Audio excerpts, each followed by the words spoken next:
নমস্কাৰ পুনৰ স্বাগতম জনাইছো নিউজ এইচএম অসমীয়া ইউটিউব চেনেলটিলৈ। এই চেনেলটিত কিছুমান গুৰুত্বপূৰ্ণ বাতৰি মই আপোনালোকলৈ আগবঢ়াওঁ ভিডিঅ' আকাৰত।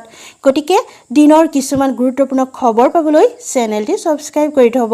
সৰ্বপ্ৰথমে আপোনালোকক দিম মই এটা ভাল খবৰ।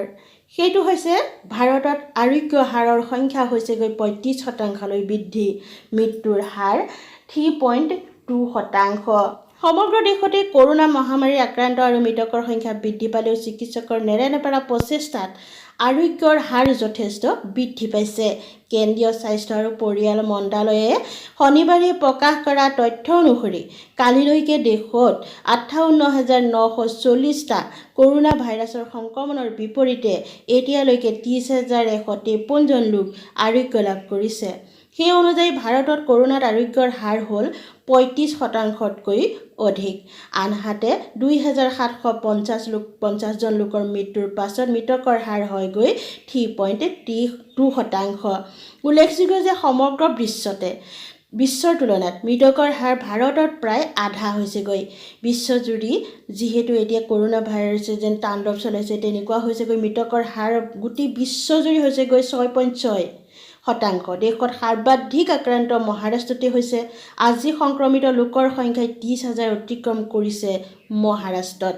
কালিলৈকে ৰাজ্যখনত আৰোগ্যৰ হাৰ আছিল 22% আৰু ৰাজ্যখনত মৃত্যু হৈছেগৈ 1,135 জন লোক। মুম্বাইতে প্ৰাণ হেৰুৱাইছে 18,555 জন লোকে। গতিকে এই মৃত্যুৰ হাৰ কম নহয়। গোটেই পৃথিৱীত যেন মৃত্যুৰ বিভীষিকা সৃষ্টি কৰিছে এই কৰোনা ভাইৰাছে। আনহাতে তামিলনাডুত 10,000 আক্ৰান্ত হোৱাৰ বিপৰীতে আৰোগ্যৰ হাৰ 25%লৈ বৃদ্ধি পাইছে।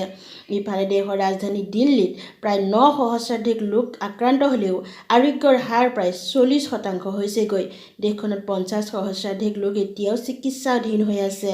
ইয়াৰে 30,152 জন লোক এতিয়ালৈকে আৰোগ্য লাভ কৰি ঘৰলৈ উভতি গৈছে। এটা আমাৰ কাৰণে সঁচাকৈ সুখবৰ। শেহতীয়া তথ্য মতে ভাৰতত কৰোনা মহামাৰীত আক্ৰান্ত লোকৰ সংখ্যা বৃদ্ধি পালে 90,000 ওপৰ।